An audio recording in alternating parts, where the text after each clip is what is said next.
Hello everyone, welcome back to my YouTube channel. Gauri Kalyana ಸೀರಿಯಲಲ್ಲಿ ಇವತ್ತಿನ ಎಪಿಸೋಡಲ್ಲಿ ಏನೇನೆಲ್ಲ ಆಯಿತು ಅಂತ ನಿಮಗೆ ಕಂಪ್ಲೀಟಾಗಿ ಡೀಟೇಲ್ಸ್ ಬೇಕಂತಂದರೆ ನನ್ನ ಚಾನಲ್ನ ಸಬ್ಸ್ಕ್ರೈಬ್ ಮಾಡ್ಕೊಳ್ಳಿ. ಹಾಗೆ ಈ ವಿಡಿಯೋನ ಫಸ್ಟಿಂದ ಕೊನೆವರೆಗೂ ನೋಡಿ. ವಿಡಿಯೋ ಥರ ಇತ್ತು ಅಂತ ಕೂಡ ಕಮೆಂಟ್ ಮಾಡಿ ತಿಳಿಸಿ. ಹಾಗೆ ವಿಡಿಯೋಗೆ ಒಂದು ಲೈಕ್ ಕೊಡೋದನ್ನು ದಯವಿಟ್ಟು ಮರೆಯೋಕ್ಕೆ ಹೋಗಬೇಡಿ. ಇಲ್ಲಿ ಗೌರಿ ಬಂದುಬಿಟ್ಟು ವಿವೇಕ್ ಹತ್ರ ಒಂದು ಸ್ವಲ್ಪ ದುಡ್ಡನ್ನು ಕೇಳಿರ್ತಾಳೆ.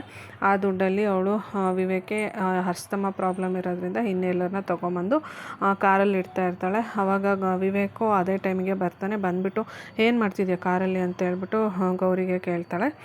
ಅದಕ್ಕೆ ಗೌರಿ ಇದ್ಬಿಟ್ಟು ಇನ್ನೆಲ್ಲರನ್ನ ಇಡ್ತಾ ಇದ್ದೀನಿ ಅಂತ.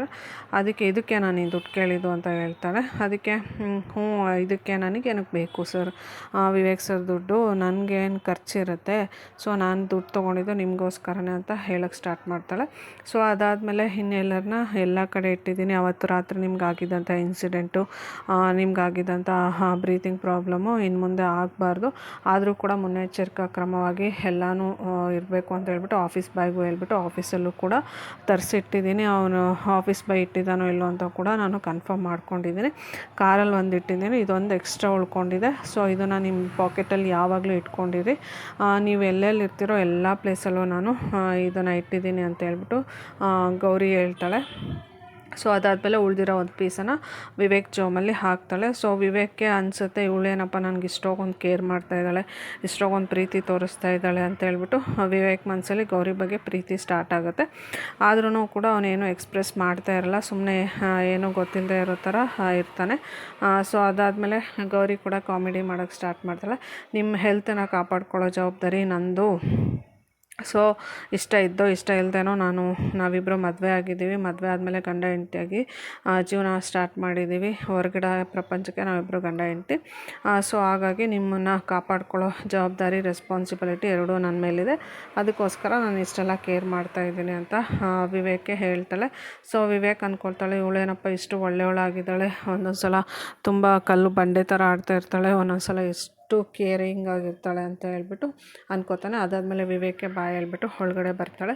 ಸೊ ಅದನ್ನೆಲ್ಲ ಅಬ್ಸರ್ವ್ ಮಾಡ್ತಿರೋಂತಹ ಶ್ಯಾಮ್ ಇದ್ಬಿಟ್ಟು, ಏನು ಅದಕ್ಕೆ ಕಾರ್ ಡ್ರೈವಿಂಗ್ ಕಲಿಯೋಕ್ಕೆ ಹೋಗಿದ್ರಾ ಅಂತ ಹೇಳ್ಬಿಟ್ಟು ಕಾಮಿಡಿ ಮಾಡ್ತಾಳೆ. ಅದಕ್ಕೆ ಗೌರಿ ಇದ್ಬಿಟ್ಟು, ಇಲ್ಲ ಶ್ಯಾಮ್, ಅವ್ರಿಗೆ ಇನ್ನೆಲ್ಲರನ್ನ ಇಡೋದಕ್ಕೆ, ಕಾರಲ್ಲಿ ಇಡೋದಕ್ಕೆ ಹೋಗಿದ್ದೆ ಅಂತ ಹೇಳ್ತಾರೆ. ಸೊ ಅದಾದಮೇಲೆ ಗೌರಿ ಹೇಳ್ತಾಳೆ, ಕಾರ್ ಡ್ರೈವಿಂಗ್ ಕಲಿಬೇಕಿತ್ತು ನಾನು, ಅವತ್ತು ರಾತ್ರಿ ನಡೆದಿದ್ದಂಥ ಇನ್ಸಿಡೆಂಟಲ್ಲಿ ನನ್ನ ಮುಂದೆನೇ ಕಾರ್ ಇದ್ದರೂ ಕೂಡ ನನಗೆ ಕಾರ್ ಓಡ್ಸೋಕ್ಕೆ ಆಗಲೇ ಇಲ್ಲ. ಟೂ ವೀಲರಲ್ಲಿ ಹೆಂಗೋ ಅವತ್ತೇನೋ ಸಿಕ್ತು, ಕರ್ಕೊಂಡು ಹೋದೆ. ಸೊ ಇಲ್ಲೇ ಹತ್ರ ಎಲ್ಲಾದರೂ ಕಾರ್ ಡ್ರೈವಿಂಗ್ ಕ್ಲಾಸ್ ಇದೆಯಾ ಅಂತ ಹೇಳ್ಬಿಟ್ಟು ಶ್ಯಾಮ್ಗೆ ಕೇಳ್ತಾಳೆ. ಅದಕ್ಕೆ ಶ್ಯಾಮ್ ಇದ್ಬಿಟ್ಟು, ಕಾರ್ ಡ್ರೈವಿಂಗ್ ಕ್ಲಾಸ್ ಯಾಕೆ, ನಾನೇ ಇದ್ದೀನಲ್ವ, ನಾನೇ ಹೇಳ್ಕೊಡ್ತೀನಿ ಅಂತ ಹೇಳ್ತಾರೆ. ಅದಕ್ಕೆ ಗೌರಿ ಇದ್ಬಿಟ್ಟು, ನಿಮಗೆ ಕಾರ್ ಡ್ರೈವಿಂಗ್ ಹೇಳ್ಕೊಡೋಕ್ಕೂ ಕೂಡ ಬರುತ್ತಾ ಅಂತ ಕೇಳ್ತಾರೆ. ಅದಕ್ಕೆ ಶ್ಯಾಮ್ ಇದ್ಬಿಟ್ಟು, ನಾನು 10th ಇರ್ಬೇಕಾದ್ರೆ ₹10 ಫೀಸ್ ತೊಗೊಂಡು ನನ್ನ ಫ್ರೆಂಡ್ಸಿಗೆಲ್ಲ ನಾನು ಕಾರ್ ಡ್ರೈವಿಂಗ್ ಹೇಳ್ಕೊಡ್ತಾ ಇದ್ದೆ, ನಾನು ಅಷ್ಟು ಟ್ಯಾಲೆಂಟೆಡು ಗೊತ್ತಾ ಅಂತ ಹೇಳ್ತಾರೆ. ಸೊ ಅದಕ್ಕೆ ಗೌರಿಗೂ ಶಾಕ್ ಆಗುತ್ತೆ. ಸೊ ಹಾಗಾದರೆ ನನಗೂ ಹೇಳ್ಕೊಡಿ, ನಾನು ಕಲಿಬೇಕು. ಸೊ ನಾನು ನನ್ನ ಪ್ರಾಣ ಉಳ್ಸೋಕ್ಕಲ್ಲದೆ ಇದ್ದರೂ ನನ್ನ ಜೊತೆ ಯಾರಿರ್ತಾರೋ ಅವ್ರ ಪ್ರಾಣ ಉಳ್ಸೋದಕ್ಕಾದರೂ ನಾನು ಕಾರ್ ಡ್ರೈವಿಂಗ್ ಕಲಿಬೇಕು, ಅವ್ರಿಗೆ ಹೆಲ್ಪ್ ಆಗಲಿಕ್ಕೋಸ್ಕರ ಆದರೂ ನಾನು ಕಾರ್ ಡ್ರೈವಿಂಗ್ ಕಲಿಬೇಕು ಅಂತ ಹೇಳ್ಬಿಟ್ಟು ಶ್ಯಾಮ್ಗೆ ಹೇಳ್ತಾಳೆ. ಸೊ ಅದಕ್ಕೆ ಶ್ಯಾಮ್ ಇದ್ಬಿಟ್ಟು, ಸರಿ ಬನ್ನಿ ಅಂತ ಹೇಳ್ಬಿಟ್ಟು ಕಾರ್ ಡ್ರೈವಿಂಗ್ ಕಲಿಸೋದಕ್ಕೆ ಅಂತ ಕರ್ಕೊಂಡು ಹೋಗ್ತಾನೆ. ಸೊ ಇದಾದಮೇಲೆ ಗೌರಿ ಕಾರ್ ಡ್ರೈವಿಂಗ್ ಕಲಿತಾಳ ಇಲ್ಲ ಕಲಿಯೋದಿಲ್ವ, ಶ್ಯಾಮ್ ತುಂಬ ಚೆನ್ನಾಗಿ ಹೇಳ್ಕೊಡೋದಿಲ್ವ ಅಂತ ನಿಮಗೆ ಕಂಪ್ಲೀಟಾಗಿ ಡೀಟೇಲ್ಸ್ ಬೇಕಂತಂದರೆ ನೆಕ್ಸ್ಟ್ ಎಪಿಸೋಡ್ವರೆಗೂ ವೆಯ್ಟ್ ಮಾಡಬೇಕಾಗುತ್ತೆ. ಸೊ ವಿಡಿಯೋ ಯಾವ ಥರ ಇತ್ತು ಅಂತ ಕೂಡ ಕಮೆಂಟ್ ಮಾಡಿ ತಿಳಿಸಿ. ನನ್ನ ಚಾನಲ್ನ ಸಬ್ಸ್ಕ್ರೈಬ್ ಮಾಡೋದನ್ನು ದಯವಿಟ್ಟು ಮರೆಯೋಕ್ಕೆ ಹೋಗ್ಬಿಡಿ. ನೆಕ್ಸ್ಟ್ ಎಪಿಸೋಡ್ಗಾಗಿ ದಯವಿಟ್ಟು ನನ್ನ ಚಾನಲ್ನ ನೋಡಿ. ಹಾಗೆ ನೆಕ್ಸ್ಟ್ ಎಪಿಸೋಡ್ವರೆಗೂ ಏನೇನೆಲ್ಲ ಆಗುತ್ತೆ ಅಂತ ತಿಳ್ಕೊಬೇಕು ಅಂತಂದರೆ ಅಲ್ಲಿವರೆಗೂ ವೆಯ್ಟ್ ಮಾಡಬೇಕಾಗುತ್ತೆ. Thank you all. See you in the next blog. ಧನ್ಯವಾದಗಳು.